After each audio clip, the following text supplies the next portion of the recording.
Olá, pessoal! Sejam todos bem-vindos a mais uma aula de Física. Eu sou o professor Maicon Maciel e essa é a nossa aula de número 10.2. Bom, você já sabe o que eu vou falar, né? Esta é a nossa aula, pessoal, de revisão dos conteúdos, né? Aquela aula onde nós vamos resgatar aí os principais conceitos trabalhados na aula passada. E por falar de conceitos trabalhados na aula passada, você se lembra sobre o que nós falávamos? Tá lembrando? Bom, se você falou movimento uniformemente variado, cálculo da aceleração, expressão gráfica de velocidade pelo tempo e equação de Torricelli, parabéns, você acertou, tá? É exatamente isso. Mas vamos detalhar um pouquinho mais aqui. Função horária do movimento uniformemente variado. Então, olha só, eu tenho uma função que relaciona a minha posição, né, com o tempo, ou seja, é uma função horária. Essa função horária, ela vai dizer o que para mim? Quando eu tenho um movimento que apresenta uma aceleração, essa aceleração é constante, e eu quero calcular a posição do corpo, né, em cada intervalo de tempo, em cada instante, num instante qualquer, eu vou usar essa equação, que ela vai dizer o que para mim? A posição final dele a posição inicial dele, mais a velocidade inicial dele, vezes o tempo, mais 1/2 da aceleração multiplicado pelo tempo ao quadrado. Ou seja, essa equação me permite calcular a posição dele em qualquer instante que eu queira. É claro que para isso eu vou precisar o quê? De algumas informações iniciais, né? Saber de onde que ele está partindo, saber a velocidade inicial com que ele está partindo e saber da aceleração que é constante, ok? Eu também consigo calcular a velocidade do corpo em qualquer instante que eu queira. Aí eu vou ter uma função horária da velocidade. Quando eu quiser uma equação horária da velocidade, vai ser assim, ó. A velocidade no instante final, velocidade final, vai ser a velocidade inicial do corpo mais a aceleração multiplicada pelo tempo. E aí vai ser o quê? A minha equação horária da velocidade. Permite calcular a velocidade que eu queira em qualquer intervalo de tempo, ok? Bem tranquilo. E também existe a equação de Torricelli, né? É aquela assim, ó, tá sem tempo, né? Ele não dá tempo na questão, não mencionou tempo. Então, será que eu vou ter que usar Torricelli? Depende. Se o enunciado, se os dados mencionar para você essas variáveis, né, pedindo somente uma delas, então você pode sim utilizar a equação de Torricelli. Enquanto que essas duas primeiras são funções horárias da posição e função horária da velocidade, a terceira ela é uma equação que ela não é dita horária porque ela não relaciona-se ao tempo. O parâmetro tempo não está ali explicitamente, entende? Não que as variáveis aqui dentro não dependam de tempo, a gente sabe que depende, mas explicitamente elas não estão aparecendo ali com o t. Logo, ela relaciona o quê? Ela relaciona o quê? Velocidade final, velocidade inicial, aceleração e deslocamento. Então vai ser isso aí, v² igual v0² mais 2ad. Esse d, em alguns livros, em alguns materiais, ele pode estar escrito como ΔS, que também significa deslocamento, sendo o S do inglês space, né? Então alguns livros de física vão trazer o S, né, como o início da palavra space, né, espaço. E aí alguns outros livros não vão trazer o S, só traz a posição, traz a letra D, tudo bem? O importante é que, independente da letra que você utilizar para representar a equação, que você se lembre, que você saiba do significado daquela letra na equação. Isso é só o que importa. Se eu estou utilizando D, se eu estou utilizando X ou S, é irrelevante, tudo bem? O significado dela aqui é o que de fato vai importar. Então, ok, essas equações aqui trabalham posição, velocidade no movimento uniformemente variado. Aquele movimento onde a velocidade varia, mas ela não varia de qualquer forma. Ela varia a uma taxa constante. Ela varia com uma aceleração constante. Caso contrário, caso ela mudasse de qualquer maneira, de forma aleatória, aí estaríamos falando de um movimento variado. Aprenda a diferenciar os dois. E caso a velocidade não estivesse mudando de jeito nenhum, estaríamos falando de um movimento uniforme, tudo bem? Então, na sua cabeça e na sua mente, no cognitivo, já tem que começar a ficar claro essa diferença entre esses movimentos, ok, pessoal? Então, agora, deixa eu puxar o relógio aqui, imaginário. Vou dar um tempo, né? Eu vou dar um tempo para você fazer as questões e daqui a pouquinho a gente volta.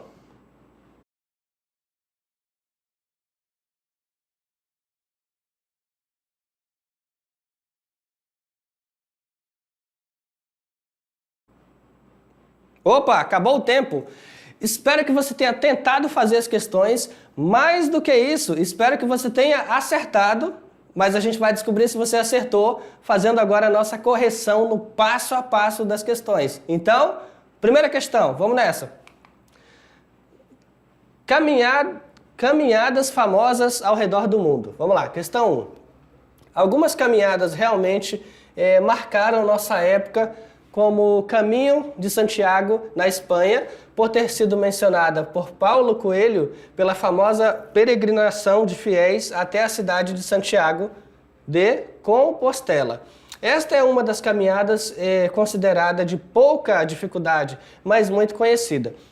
Dentre outras caminhadas, podemos citar também Pacific Crest Trail, que é de muito maior dificuldade.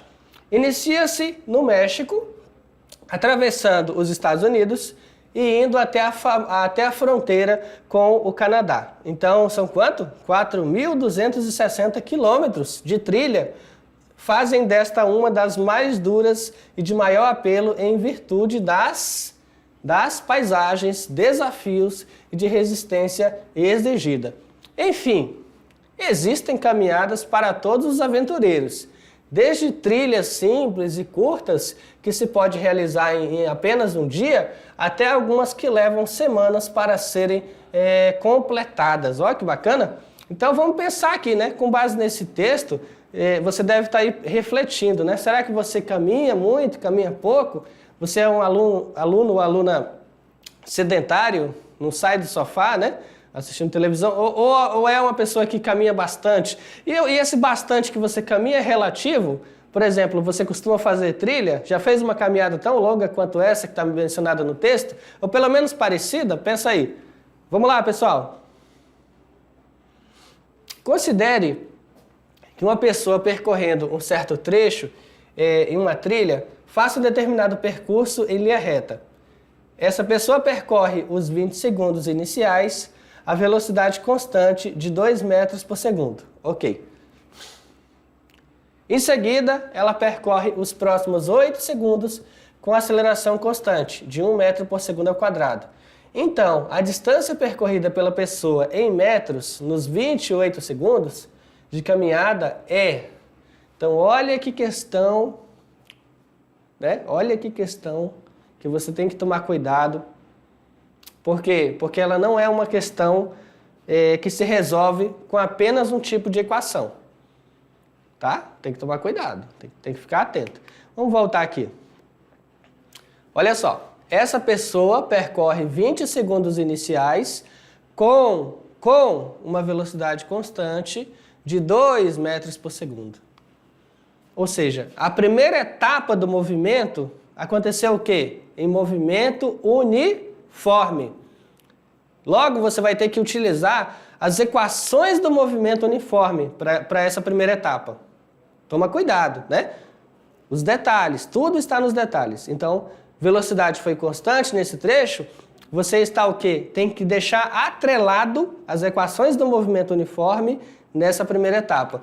E a segunda etapa, professor? Por que você está chamando atenção para isso? Porque aqui, ó, na segunda etapa, nos 8 segundos restantes, ele continua uma caminhada. Mas uma caminhada onde ele vai aumentando a velocidade. Uma caminhada onde ele vai acelerando. E ele vai acelerando a 1 metro por segundo ao quadrado. Olha que bacana. E aí, no final, ele pergunta assim: qual é a distância percorrida nos 28 segundos? Qual é a distância percorrida considerando a primeira e a segunda etapa? Ou seja, tu vai ter que fazer um cálculo de movimento uniforme e depois fazer um cálculo de movimento uniformemente variado, ok? Vamos nessa. Então vamos lá. nos primeiros 20 segundos, o movimento é uniforme, né? Então, você vai pensar o seguinte, a distância percorrida vai ser a velocidade, que é constante, multiplicada pelo tempo. A velocidade é 2 metros por segundo e o tempo foi 20 segundos, então multiplicou 2 vezes 20, a sua distância percorrida, o seu deslocamento foi 40 metros. Aí você fala assim, é só isso, professor? Não, claro que não. Essa é a primeira etapa. Em 20 segundos ele andou com velocidade constante. Quanto que ele andou nos 20 segundos? 40 metros. Ok. Agora vamos pensar nos outros 8 segundos. Nos outros 8 segundos, perceba que eu estou usando uma equação diferente da primeira. Na primeira era movimento uniforme. Distância percorrida é velocidade vezes o tempo. No segundo intervalo é movimento uniformemente variado. Então vai ser deslocamento igual velocidade inicial multiplicada pelo tempo mais 1/2 da aceleração multiplicado pelo tempo ao quadrado. E aí vamos substituir. A minha velocidade inicial, ele começa com 2. Qual é o tempo? 8. Mais 1/2. Aceleração, 1. Qual é o tempo? 8. Então 8 ao quadrado. Aqui eu vou ter que tomar alguns cuidados, né? Sempre lembrar que em operações matemáticas existem prioridades a serem realizadas, que as equações não podem ser resolvidas de qualquer jeito, tá? E aí tem algumas regras aqui, ó. Aqui eu tenho, é uma multiplicação, ótimo, é uma prioridade. Vou fazer aqui, ó, 16. E aqui eu posso multiplicar também, professor? 1/2 vezes 1 vezes 8? Posso fazer isso? Não, não pode. Ué, mas aqui podia. Aqui, ó. Aqui podia, 2 vezes 8. E por que eu não posso fazer isso aqui? Aqui, ó. Porque esse 8 é base de um expoente. E eu já falei isso e vamos reforçar aqui. Potenciação é uma prioridade em cima da prioridade da multiplicação. Tá? Então, multiplicação é uma prioridade na frente da soma e subtração. Mas a potenciação está como prioridade na frente da multiplicação. Logo, eu não posso fazer a multiplicação deles para depois elevar ao quadrado. Se fosse o caso, eu precisaria de um parênteses para deixar todos eles presos numa base. Como eles não têm parênteses, como aqui não tem parênteses, somente o 8 é a base, né, da potência. Então, primeiro, eu vou ter que, de fato, pegar o 8, elevar ao quadrado, né, 8 vezes 8 deu 64, ótimo, 64. Aí agora sim, 64, aí vai ficar 1 vezes 1 vezes 64, aí deu 64. Finalmente vou poder dividir por 2, né? 64 para 2. Outra coisa, não posso somar de jeito nenhum aqui, ó, né? Não pode somar, não? Claro que não. Divisão primeiro aqui, ó. Faça uma divisão. Dividiu, vamos lá? 32, agora sim, 32 mais 16. Somou, você vai ter um deslocamento de 48. Aí você fala assim, professor, tá aí a resposta final, né? 48. Claro que não. Esse é um movimento em 2 etapas. Primeira etapa, movimento uniforme. Segunda etapa, movimento uniformemente variado. Agora, soma tudo. Soma tudo. Quanto que ele andou na primeira, quanto que ele andou na segunda. Aí você vai somar tudo. Na primeira etapa do movimento, que foi uniforme, ele andou 40 metros. Na segunda etapa, como nós calculamos aqui, ó, percebemos que teve um deslocamento de 48 metros. Então, considerando que ele andou 40 metros na primeira etapa e 48 metros na segunda etapa, ele obtém assim um deslocamento total, uma caminhada total de 88 metros, tá? Então, foi isso que ela andou, considerando essas 2 etapas do movimento, ok? Então, nesse caso, ó, somando as duas, resposta vai ser o quê? Letra E. Ou seja, essa questão ela não foi uma questão que você resolveu com um único tipo de equação. Como eu disse, você teve que prestar atenção no enunciado, usar equações do movimento uniforme e depois usar equações do movimento uniformemente variado, ou seja, combinar as duas informações. Então você viu que não tem obrigatoriedade de que um exercício seja só de movimento uniforme e que seja só de movimento uniformemente variado. Ele pode muito bem combinar os 2 tipos de movimento numa só pergunta, ok? Vamos nessa! Continuando. Questão 2. Coleta e destinação do lixo urbano. A coleta, a destinação e o tratamento do lixo urbano é de responsabilidade do poder público municipal. E em alguns casos especiais, essa responsabilidade pode ser transferida a terceiros. No entanto, mesmo sendo de responsabilidade do poder público, a coleta de lixo e sua destinação são assuntos de maior interesse de todos os cidadãos, que devem também participar, auxiliar e fiscalizar este processo. O gráfico da figura descreve o movimento de um caminhão de coleta de lixo em uma rua reta e plana, durante 15 segundos de trabalho. Portanto, a distância total percorrida nesse intervalo de tempo, né, em metros, é de... Então, olha que questão interessante. E você tem que tomar cuidado, né? Questões com gráfico, você tem que ser muito atento aqui, né? Bom, tá aqui o gráfico, né? O gráfico tá aqui, está dado. O que você vai olhar primeiro no gráfico? Professor, eu tenho que olhar os eixos do gráfico e analisar o que eles significam. O eixo vertical é velocidade, que fique claro. Aí o eixo horizontal é tempo. Ótimo, então velocidade versus tempo. Nós falamos em aulas passadas que quando eu tenho um gráfico de velocidade versus tempo, a área abaixo da curva significa o quê? O deslocamento. Então eu já sei que nesses trechos aqui, ó, onde eu tenho uma curva, né, e aqui outra curva, então eu vou ter uma área aqui, ó, é um deslocamento. Aqui, ó, eu vou ter uma outra área aqui, ó. Tudo isso aqui, abaixo da curva, é uma outra área. E aqui uma outra área. Então, tudo isso significa deslocamento. Então, quando ele fala assim, a distância total percorrida nesse intervalo de tempo, praticamente eu vou ter que descobrir qual o valor dessa área, qual o valor dessa área e qual o valor dessa área, e aí no final fazer uma soma para ter o valor total deslocado. Tudo bem, pessoal? Só posso fazer isso quando a questão tratar de velocidade em função do tempo. Vamos nessa. Continuando, vamos lá. Então fica assim, ó. A distância percorrida, área 1, área 2, área 3. Primeira área de um triângulo, base vezes altura dividido por 2.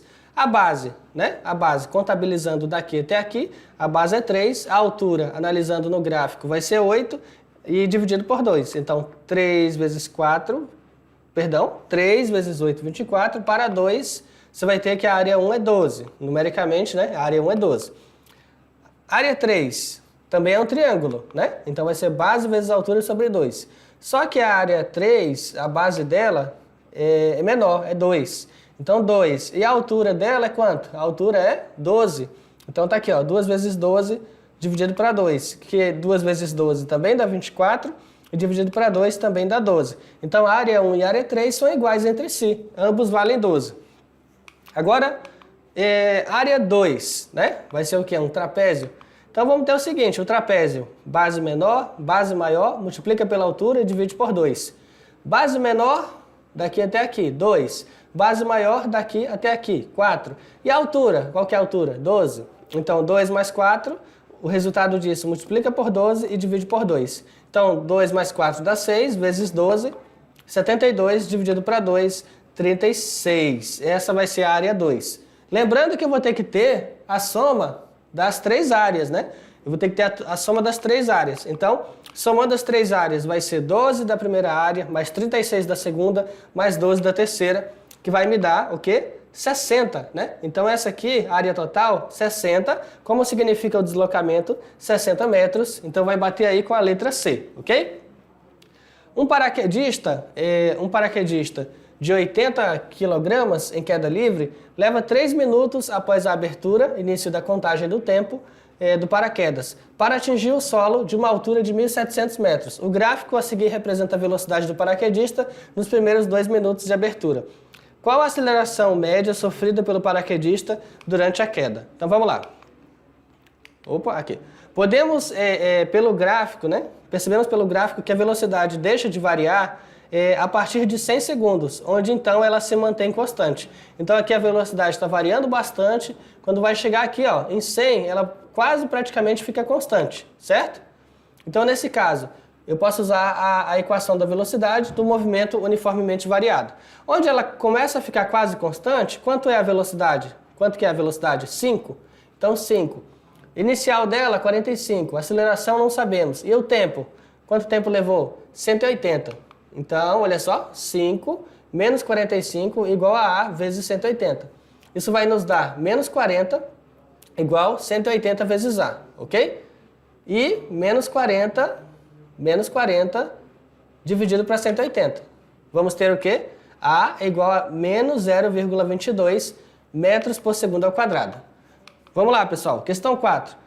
Um ambicioso projeto de transporte foi anunciado no ano de 2013 pelo empresário Elon Musk. O projeto se chamava Hyperloop, né? E consiste na construção de tubos que conectam lugares distantes e cujo diâmetro permite comportar um módulo com uma pessoa deitada, no caso um passageiro. Para um método de propulsão adequado, que não vem no caso, o inventor estima que uma pessoa viajando pela tubulação pode atingir 1.200 km por hora. Supondo que o sistema faça o passageiro atingir essa velocidade partindo do repouso em 20 segundos, no modo movimento uniformemente variado, retilíneo, a qual aceleração foi submetido o passageiro? Então vamos lá. A aceleração é ΔV sobre ΔT, só que ele me deu 120 km por hora, dividi por 3,6, obtive a velocidade em metros por segundo, 333,3. Vou dividir isso pelo tempo, que é 20 segundos, e vou obter 16,66, que eu posso arredondar para 16,67, o que vai me dar aí a letra B, ok? Então, pessoal, olha só, esta foi a nossa aula de hoje. Eu espero que você tenha gostado e, até a próxima. Tchau, tchau.